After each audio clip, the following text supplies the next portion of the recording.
नमस्कार, मैं हूं शरद द्विवेदी और आज का हमारा मुद्दा है मोहन का रावणवाद, पटवारी का पलटवार। पक्ष और विपक्ष के बीच में युद्ध एक शाश्वत ट्रेडिशन भी है, लेकिन लोकतांत्रिक मूल्य परंपराओं के साथ तो मध्य प्रदेश में फिर एक बार वार पलटवार का सिलसिला शुरू हुआ है।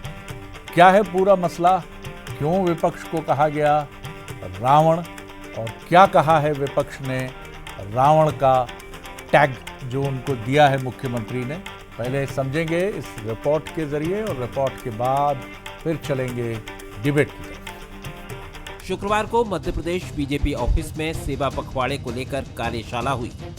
इसमें सभी संभागों से जिला अध्यक्ष और जिम्मेदार पदाधिकारी मौजूद रहे। कार्यशाला में पीएम मोदी के कामों को जनता तक पहुंचाने की रणनीति बनी। इस मौके पर मुख्यमंत्री मोहन यादव ने कार्यकर्ताओं को विपक्ष से सावधान रहने की नसीहत दी। सीएम ने विपक्ष की तुलना रावण से करते हुए कहा कि जैसे रावण ने साधु का भेष धारण करके सीता माता का अपहरण किया था, वैसे ही विपक्ष भी रूप बदलकर जनता को गुमराह करने की कोशिश कर रहा है।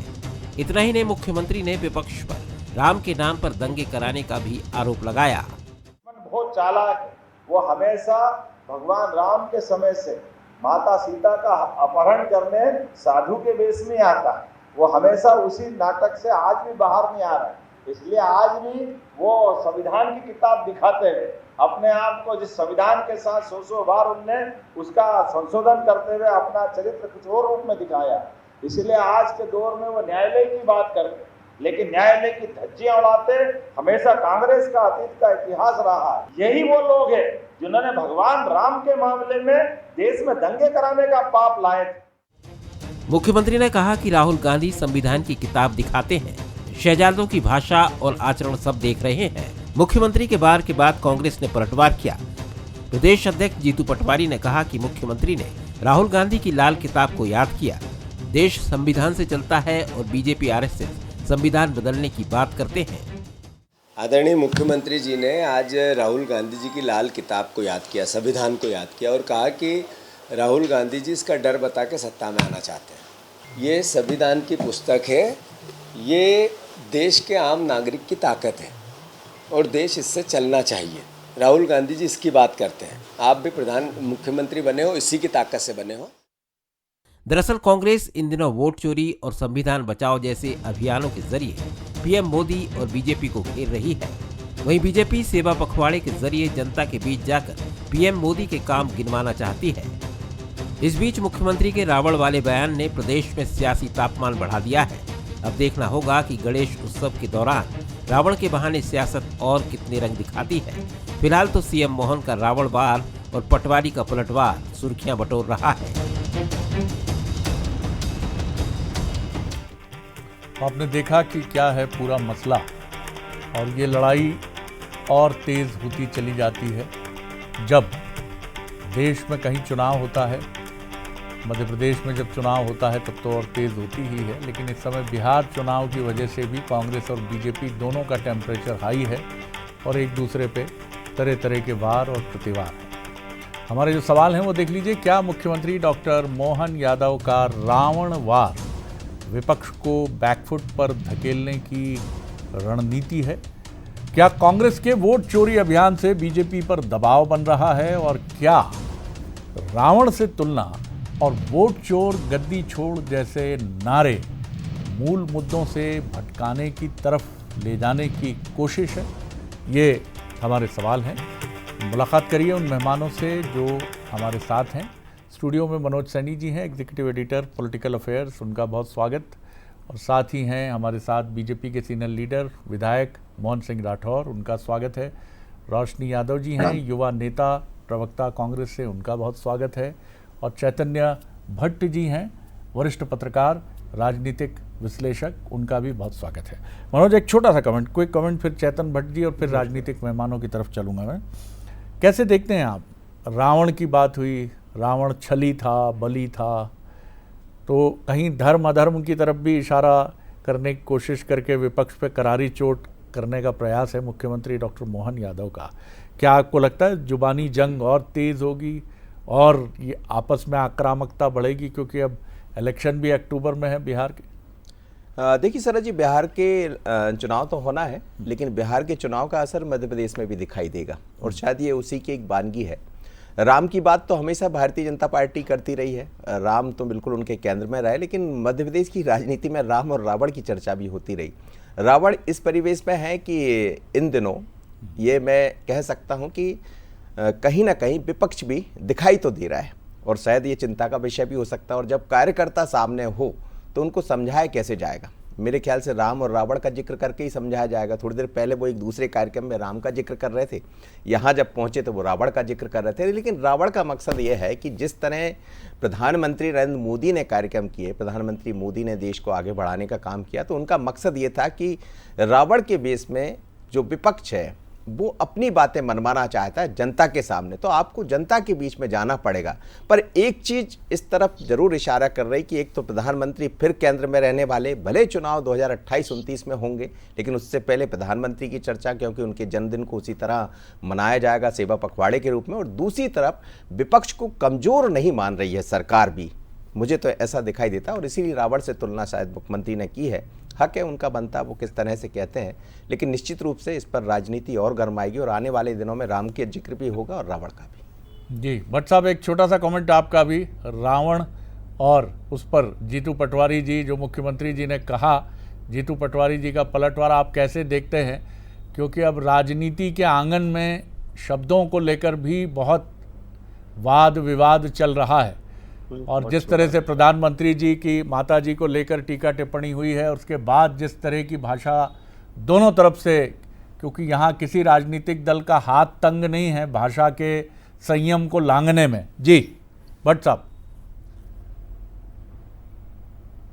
शरद जी, ये बड़ा दुखद तथ्य है कि जिस तरह की भाषा का उपयोग राजनीतिक दलों के नेताओं, वरिष्ठ नेता भी कर रहे हैं, हम अपने आने वाली पीढ़ी जो कभी राजनीति में आना चाहती है उसको क्या संदेश दे रहे हैं कि क्या इसी तरह से राजनीति चलेगी? रावण का नाम, कहीं शूर्पणखा किसी को कहा जा रहा है, किसी को माँ बहन की गालियाँ दी जा रही हैं। तो ये जो पॉलिटिकल पार्टीज, इसमें कोई एक पार्टी की बात नहीं कर रहा हूँ मैं, तमाम राजनीतिक दल इसी तरह के शब्दों की मर्यादा भूल चुके हैं और निम्न स्तर पे आ चुके हैं। और ये उस जनता को भी लगता है जिसने अपना प्रतिनिधि बना के संसद में या विधानसभा में भेजा है कि हमने शायद गलती की जो हमने इस प्रतिनिधि को अपना प्रतिनिधि बना के भेजा है। क्योंकि शब्दों की मर्यादा राजनीति में पहले कभी इस तरह की नहीं रही कि लोग एक दूसरे को रावण की तुलना करें या शूर्पणखा की तुलना करें या माँ बहन की गालियाँ दें। तो ये बहुत ही दुखद है और इसके लिए निश्चित तौर पे जो पार्टी के बड़े लीडर हैं, जो हाई कमान है, उसको ये बात सोचना होगा कि हम अपने नेताओं की वाणी पे कैसे संयम बना के रखें। अभी पिछले दिनों पचमढ़ी में जो बात हुई थी और ये कहा गया था भारतीय जनता पार्टी के नेताओं से कि अपनी शब्दों की मर्यादा रखें, कोई ऐसा बयान ना दें जिससे गलत संदेश जाए, लेकिन मुझे लगता है कि उसका कोई असर हुआ नहीं है। और उसके पीछे सबसे बड़ा कारण ये है कि इस तरह के जो बातें करते हैं नेता, उन पे कोई कार्यवाही नहीं होती है ऊपर स्तर पे, हाईकमान उनको इग्नोर कर देता है। तो ऐसा लगता है कि शायद उनका प्रश्रय है इस तरह की भाषा का उपयोग करने के लिए जी। लेकिन ये बहुत ही मुझे लगता है कि शर्मनाक भी है और निंदनीय भी है कि किसी भी पार्टी को आप रावण की तुलना कर रहे हैं। रावण भी खुश हो रहा होगा कि अभी तक तो राम की बात होती, चलो मेरा भी नाम आ गया कम से कम भारत की धरती पे। तो ये भी एक तरीका ठीक नहीं है। इसमें निश्चित तौर पे पार्टी के जो बड़े लीडरान हैं उनको संज्ञान लेना चाहिए और इस पर कड़ी कार्रवाई होना चाहिए, क्योंकि जिस तरह की भाषा का प्रयोग किया जा रहा है वो बहुत ही, आप ये मान के चलिए कि जिसके बारे में कुछ कहा नहीं जा सकता, कि हम कभी सोच नहीं सकते थे कि राजनीति में इस तरह की भाषा का उपयोग होगा। भाषा की पूरी मर्यादा भूल चुके हैं। जी भट्ट साहब, मैं लौटता हूँ आपकी तरफ। नेता है जी, और जी मैं लौटता हूँ आपकी तरफ। लेकिन जिस तरह से प्रधानमंत्री की माताजी को लेकर जो टीका टिप्पणी हुई है, शायद उससे उपजा एक आक्रोश है बीजेपी और बीजेपी के नेताओं के मन में और खुद मुख्यमंत्री डॉक्टर मोहन यादव के मन में, कि उनके मुंह से ये शब्द निकला कि इस तरह का आचरण या ऐसी अमर्यादित शैली तो हमने कभी देखी नहीं, और ये हमें खल तत्व और रावण की तरफ कहीं ना कहीं ले जाती है कि जिस तरह का एक खल एलिमेंट था, कहीं ये उसकी तरफ ले जाती है। लेकिन ये सही है कि शब्दों की मर्यादा, इसका ध्यान सबको रखना है और महत्वपूर्ण बात यह है कि आप इस लड़ाई में अपनी परफॉर्मेंस जितनी ऊंची रखेंगे, आपकी विजय उतनी सुनिश्चित होगी। मोहन सिंह जी, एक छोटा सा कमेंट आपका। जी देखिए, रावण का जो आज माननीय मुख्यमंत्री जी ने जो बात कही, उससे केवल वो ये तात्पर्य था और यही आम जनता को ये बताना चाहते थे कि कांग्रेस पार्टी का जो मुखौटा है, वो मुखौटे के पीछे जो उनके असली काम है या जो उनका असली मंशा है वो अलग है। ये दोनों चीजों को दिखाने के लिए आज की बात थी। और अगर आप देखेंगे तो जो कांग्रेस पार्टी संविधान को मारने का जिसने पूरी तरह से इंतजाम किया, इमरजेंसी में संविधान को समाप्त करने का काम किया, इस हिंदुस्तान में पहली दफा अगर संविधान किसी ने खत्म किया तो कांग्रेस पार्टी ने खत्म किया। और वही कांग्रेस पार्टी उन गलतियों पे पूरी दुनिया से, पूरे हिंदुस्तान से माफी मांगने के बजाय आज उस संविधान की बात करके जनता को छलना चाहती है। जिस दिन कांग्रेस का समय आएगा उस दिन ये फिर वही दोहराने की स्थिति में है। तो उन सारी चीजों से जनता को आगाह करने के लिए माननीय मुख्यमंत्री जी ने ये बात कही है, क्योंकि लगातार ये प्रयास हो रहा है। आप जीतू पटवारी जी का जो प्रदेश अध्यक्ष है कांग्रेस पार्टी के, आप उनके वक्तव्य सुनिए। उन्होंने महिलाओं का सम्मान से लेके क्या कुछ नहीं किया। इनके विपक्षी दल के नेता हैं, उनके कमेंट सुनिए। तो न तो जिनसे कभी विकास की बात की, न उन्होंने कभी मध्य प्रदेश का कोई ऐसा रोड मैप बनाया कि इस मध्य प्रदेश को आगे आने वाले समय में कहां ले जाना चाहते हैं। कोई इनके पास योजना नहीं है। केवल लोगों को भ्रमित करने के लिए ये इस तरह की मनगढ़ंत और लोगों का ध्यान भटकाने के लिए इस तरह की बात करते हैं, चाहे वो वोट की बात करें, चाहे संविधान की बात करें। ये इनका एक उद्देश्य है और उसी को जनता के सामने लाने के लिए माननीय मुख्यमंत्री जी ने ये कहा। लेकिन ये एंटी हीरो आजकल बहुत चल रहा है मोहन जी, ये भी ध्यान रखिएगा, क्योंकि 2000 में जब शुरू हुआ ये मामला तो एंटी हीरो एक शब्द आया और एक गाना बड़ा चर्चित था, नायक नहीं खलनायक हूँ मैं। और फिर शाहरुख खान और तमाम डर जैसी फिल्में आईं। तो रोशनी जी, एंटी हीरो, हीरो तो ठीक है, सत्ता दल हो गया, सत्ता पक्ष हो गया, और विपक्ष अब क्या एंटी हीरो है और नायक नहीं है तो जाहिर है खलनायक है। ये आरोप लगा है विपक्ष के ऊपर, क्या कहेंगे आप? जी शरद जी, पहली बात तो मुख्यमंत्री संविधान की शपथ लेकर के बहुत बड़े संवैधानिक पद पे बैठे, और जब अगर वो स्थिति ओछी टिप्पणियां करते हैं तो मुझे लगता है कि वो बिल्कुल जो है निंदनीय है। और सबसे बड़ी जो उन्होंने जिस तरह की उपाधि दी है कि कांग्रेस को रावण कहा है, तो मैं इनको याद दिला देना चाहती हूँ, रावण में भी विद्या थी, शक्ति थी और समाज की बेहतरी के लिए योगदान दिया है। और कांग्रेस ने हमेशा समाज की बेहतरी के लिए काम किया है। आज अगर संविधान की लड़ाई कोई लड़ रहा है तो ये वही भाजपा है जो लोकसभा के इलेक्शन में 400 सीट लाने का नारा देकर के संविधान के पन्ने फाड़ने पे उतारू थे, और तब जो है इस देश की जनता ने इनका मुखौटा उतारने का काम किया था और विपक्ष को ताकत पहुंचाई थी। तो इस बात का जवाब तो इनको मध्य प्रदेश की जनता और देश की जनता देगी। बल्कि जबकि हमने हमेशा लोकतंत्र को बचाने का काम किया है, ये उसको समझ नहीं पाएंगे कि जब आजादी के बाद, आजादी के समय पे जो हमारे नेताओं ने, इस देश की जनता ने खून के स्याही से जो इतिहास लिखा है, संविधान लिखा है, इस लोकतंत्र की सुंदर बनावट बनाकर दी है, उसमें जब से भाजपा आई है तब से अमर्यादित लगातार बयान दिए जा रहे हैं। और आपने महिलाओं के सम्मान पे वक्तव्य दिया है, यहाँ मेरे सभी वरिष्ठ लोग बैठे हैं। इसी मध्य प्रदेश में इनके नेता विजय शाह जी ने हमारे सेना की शौर्य का प्रतीक बहन सूफिया कुरैशी जी के लिए पाकिस्तान आतंकियों की बहन करार दिया था। सुप्रीम कोर्ट ने इनको लताड़ा। अगर ये वाकई महिलाओं का सम्मान करते, अगर कोई किसी की माँ है उस पर कोई टिप्पणी करता है तो बिल्कुल ये निंदा का बिल्कुल इसकी निंदा होनी चाहिए और उसको सरेआम माफी मांगनी चाहिए और सजा भी देनी चाहिए, क्योंकि कांग्रेस ने ये कहा। लेकिन औरों की माँ, औरों की बहन और बेटी, क्या उसका सम्मान नहीं? यही मोहन यादव जी जो सीता के हरण की बात कह रहे हैं, इसी मध्य प्रदेश में बेटियों का बलात्कार होता है, चीरहरण होता है, तो क्यों नहीं मोहन जी कृष्ण रूप में जाकर के उनके चीरहरण की रक्षा करते हैं? और क्यों जो है इन्हीं की पार्टी में बैठ करके मैं माफी चाहूंगी कि हमें कंस कहना पड़ रहा है इन लोगों को। ऐसे ही इनके ही पार्टी के अंदर और रावण कंस जैसे लोग बैठे हैं, राक्षस प्रवृत्ति के लोग, कि जो इस तरह की अमर्यादित भाषा बोलते हैं और उस पर मुख्यमंत्री कुछ नहीं बोलते। आज ये संविधान की बात कह रहे हैं, इन्हीं के मंत्री प्रहलाद पटेल जी ने कहा था कि जो है सरकार से भीख मत मांगिए जनता।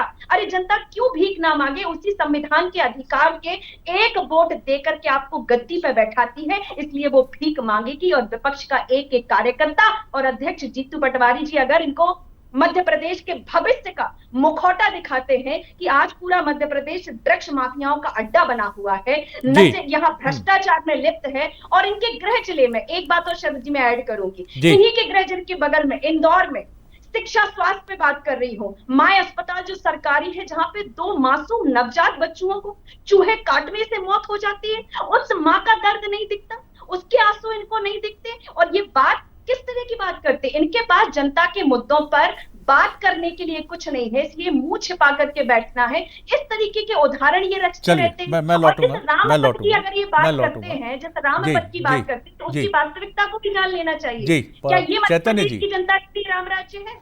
जी चैतन्य जी, ये भी एक बड़ा अजीब सा तथ्य है कि हम डिबेट में हमारे अधिकतर विषय ये नहीं होते कि मध्य प्रदेश में कितने IIT खुलने जा रहे हैं, कितने हॉस्पिटल्स अपग्रेड हो गए हैं, कितने मेडिकल कॉलेजेस आ गए हैं, कितने तमाम और जो चीज़ें हैं, हम इस पर बहस करने पर अधिकतर जुटते हैं किसने क्या कह दिया। और ये बताता है कि कहीं ना कहीं मुद्दों से हटने की कोशिश शायद दोनों पक्षों से हो जाती है, बीजेपी से भी और कांग्रेस से भी, और जनता भी शायद ये नहीं चाहती कि वो इन सारे मुद्दों को, ये जनता से मैं सवाल उनके सामने खड़ा कर रहा हूँ, कितना अच्छा हो कि हम बात इस पर करें कि क्या उपलब्धि है, क्या हुआ है और क्या होना चाहिए। छोटी टिप्पणियाँ जी। शरद जी देखिए, अभी जो बात कही गई कि जनता में जो भ्रम है उसको दूर करने की बात कही आपके भारतीय जनता पार्टी के प्रवक्ता ने, मुझे लगता है कि ये भी एक वोटर का अपमान है, क्योंकि वोटर बहुत समझदार है और यही कारण है कि पिछले लंबे अरसे से भारतीय जनता पार्टी सरकार में है। अगर वोटर बुद्धिमान नहीं होता, समझदार नहीं होता, तो मुझे लगता है कि फिर कोई दूसरी पार्टी भी सरकार में आ सकती थी। इसलिए किसी भी वोटर को ये कहना कि इनका भ्रम दूर किया जा रहा है, कोई भ्रम में नहीं है, जनता सब चीज़ों को समझती है। ये बात आपने सही कही कि हम उन चीज़ों पर चर्चा नहीं करते हैं जो वास्तव में जनता से जुड़ी हुई हैं, चाहे वो अस्पतालों की बात हो, IIT की बात हो, कॉलेजेस की बात हो या डेवलपमेंट की बात हो। लेकिन आज की तारीख में जनता भी इसी बात को लेके, और जिस तरह से सोशल मीडिया में जो चीज़ें आती हैं उसको पसंद करती है। ये बात भी सही है कि आपने जो जनता के सामने सवाल खड़ा किया है कि आप ऐसी बातों को क्यों नहीं पसंद करते हो। तो जिस तरह से आज का वातावरण हो गया है, प्रदूषित हो गया है राजनेताओं की तरफ से, तो कहीं ना कहीं वोटर को भी वो चीज़ अच्छी लगने लगी कि विवाद हो और लोग एक दूसरे को गालियां दें, कोई रावण कहे, कोई शूर्पणखा कहे, कोई जर्सी गाय कहे, कोई कुछ कहे, तो उसका भी आनंद उठाने लगी है आजकल जो जनता है। तो यही कारण है कि इस तरह की भाषा का उपयोग जो है राजनेता करते हैं, उनको लगता है कि इससे हमको पब्लिसिटी मिलती है। आप देखिए कि विधानसभा में या संसद में कई इस तरह की बातें होती हैं और वो अखबारों की और टीवी की सुर्खियां बन जाती, बाद में वो विलोपित हो जाती, लेकिन तब तक उस व्यक्ति का महत्व बढ़ जाता है, उसकी जो पब्लिसिटी है वो बहुत तेज़ी से बढ़ती है। तो कई बार ये भी होता है कि ये राजनेता जो हैं ये जानबूझ के इस तरह की बातें करते हैं ताकि उनकी जो पब्लिसिटी है वो तेज़ी से बढ़ जाए, उनका जो एक वो है ऑरा है वो और तेज़ी से बढ़ जाए। लेकिन कहीं ना कहीं ये बात आपको समझना होगी कि जो जनप्रतिनिधि लाखों वोटों से जीत के जाता है संसद में या विधानसभा में, मंत्री बनता है, मुख्यमंत्री बनता है, उसको बहुत शालीनता से अपनी बात कहना चाहिए। देखिए, इसके लिए रावण की जगह और भी आप तो बात कह सकते थे कि भाई जनता को भ्रम में रखा जाता है, जनता को भ्रम में नहीं आना चाहिए। लेकिन रावण की तुलना किसी एक ऐसी पार्टी से जिसका बड़ा पुराना इतिहास रहा है, उसको इस तरह से रावण कहना और फिर जीतू पटवारी द्वारा जो पलटवार किया गया है कि संविधान को ख़त्म करना चाहती है भारतीय जनता पार्टी, ये तमाम चीज़ें जो हैं कहीं ना कहीं इस बात का द्योतक है कि अब इन लोगों के पास मुद्दे नहीं बचे जी। और जब मुद्दे नहीं बचते हैं तो इस तरह की भाषा का उपयोग होता है और इस तरह के मुद्दे लाए जाते हैं ताकि जनता को भ्रमित किया जा सके। ये भ्रमित जनता चैतन्य जी, को सारी पार्टियां कर रही हैं, कोई एक पार्टी की बात नहीं कर रहा हूं मैं, तमाम लोग जो हैं वो इसी तरह से जनता को भ्रमित करने का कोशिश कर रहे हैं। लेकिन ये उनको समझना चाहिए कि जनता भ्रमित होने वाली नहीं है। वोटर जो होता है बहुत समझदार होता है। लेकिन महत्वपूर्ण बात यह है सर, महत्वपूर्ण बात यह भी है कि चलिए, मैं नहीं कहता, मैं डिफेंड नहीं कर रहा हूं कि रावण या फिर किसी और शब्द का प्रयोग है, लेकिन किन किन शब्दों का प्रयोग हो रहा है। पश्चिम बंगाल से एक बयान आता है कि केंद्रीय गृह मंत्री का सर काट दिया जाए, इस तरह की एक भाषा सामने उभर के सामने आती है। पश्चिम बंगाल की बात छोड़िए, बिहार में जो कुछ हुआ वो बहुत और विचित्र लगता था कि इस तरह से कोई चीज़ हो सकती है। इसमें आप दोनों राजनीतिक दल, अगर एक तरफ से प्रतिक्रिया आती है खराब, तो दूसरी तरफ से उसका जवाब क्या खराब होना चाहिए? मनोज।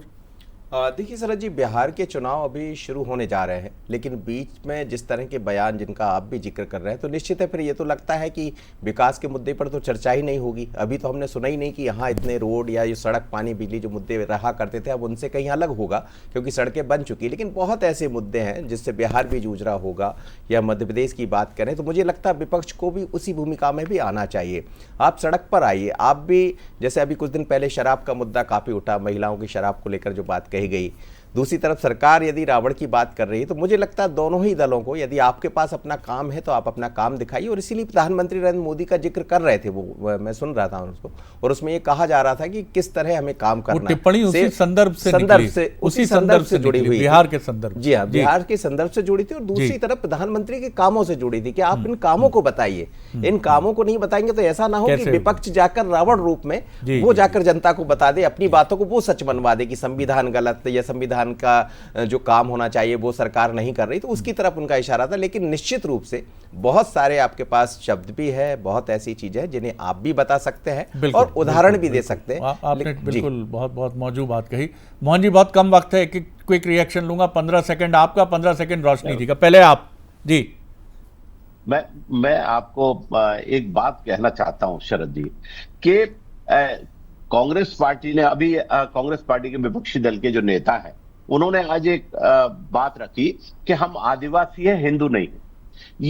ये वो लोग हैं जो इस तरह की बात करके पूरे आदिवासी समाज को भ्रमित करना चाहते हैं। जब इनका समय था, एक योजना बता दें जिससे आदिवासी का जीवन स्तर, आर्थिक स्तर ऊपर उठाने की बात की हो। माननीय प्रधानमंत्री नरेंद्र मोदी जी ने इस दर्द को समझा और आज प्रत्येक आदिवासी के पास उनको अपना प्रधानमंत्री आवास मिले, उनके सर पे छत मिले, उसका काम हो रहा है। उनकी जो बस्तियां हैं जहां जो मूलभूत सुविधाएं नहीं थी, उस हर बस्ती तक सुविधा पहुंचे। डंबरीकरण हो, रोड हो, लाइट हो, बिजली हो, इतनी सारी योजनाएं आदिवासियों के लिए चला रखी है। और इनके पास जब समय था तब इन्होंने एक भी आदिवासी के बारे में विचार नहीं किया। इनका जब समय था क्विक रिएक्शन, इन्होंने कभी भी इस तरह की कोई बात नहीं। जी रोशनी जी। मैं यही कहना चाहूंगी कि हमेशा जब विपक्ष ने मुद्दे उठाए हैं, जनता के जनहित की बात की है, तब भाजपा ने उसको भ्रमित करने का काम किया है। और आज जिस तरह की ये रावण और कंस की जो उपाधि दे रहे हैं, तो मुझे लगता है कि जनता इसका बेहतर जवाब देगी, क्योंकि हमेशा इनको छलावा करना है। आज भी ये मुद्दों पे बात नहीं कर रहे हैं, उस पे भी जो है धर्म को लेकर के आ जाते हैं और फिर उसमें जो है धर्म संस्कृति को घुसा देंगे। आज अगर कोई बात ये कही गई है तो ये सबसे बड़ी लड़ाई ये है कि आज जो है मध्य प्रदेश के युवाओं को रोजगार की बात करिए, किसानों को मुआवजा नहीं दे रहे हैं, भ्रष्टाचार चरम पर है, तो इस पर बात करनी चाहिए। चलिए आज लोग सड़कों लेकिन एक बड़ी इंपॉर्टेंट चीज जो उपाधि हमें दी जा रही है, मुझे आप सभी के साथ साझा करना चाहूंगा, आप सभी के साथ साझा करना चाहूंगा, बड़ी इंपॉर्टेंट चीज है। आप सब राजनीति विज्ञान के वरिष्ठ और युवा विज्ञानी हमारे साथ हैं। मुझे 2003 का चुनाव याद आता है। हमेशा विपक्षी दल को ये बात महत्वपूर्ण तरीके से याद रखना चाहिए और सत्ताधारी दल को भी।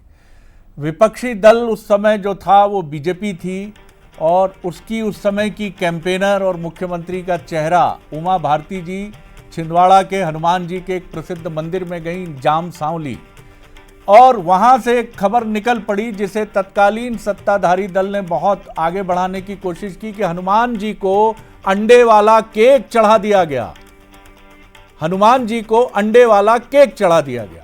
वो खबर बहुत प्रचारित हुई, लेकिन उसका कोई असर नहीं हुआ और तत्कालीन विपक्षी दल ने एक ही मुद्दे पर अपना ध्यान केंद्रित किया, बीएसपी फैक्टर, बिजली, सड़क, पानी। बिल्कुल मत भ्रम में रहिए, 2014 में मोदी जी अच्छे दिन के नारे के साथ आए। आज भी उनका ये नारा, लोग उनकी तरफ देखते हैं कि अच्छे दिन रहेंगे। अभी जीएसटी के साथ फिर ये दावा है, आगे पता चलेगा।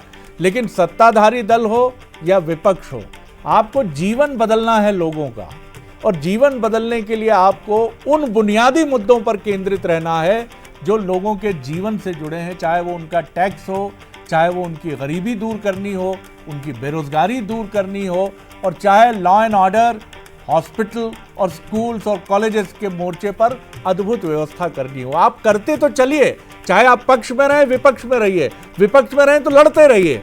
आप देखेंगे कि आप जो चाहते हैं वो हो रहा है, बहुत ताकत से हो रहा है। बहुत शुक्रिया आप सभी मेहमानों का, और आज नमस्कार।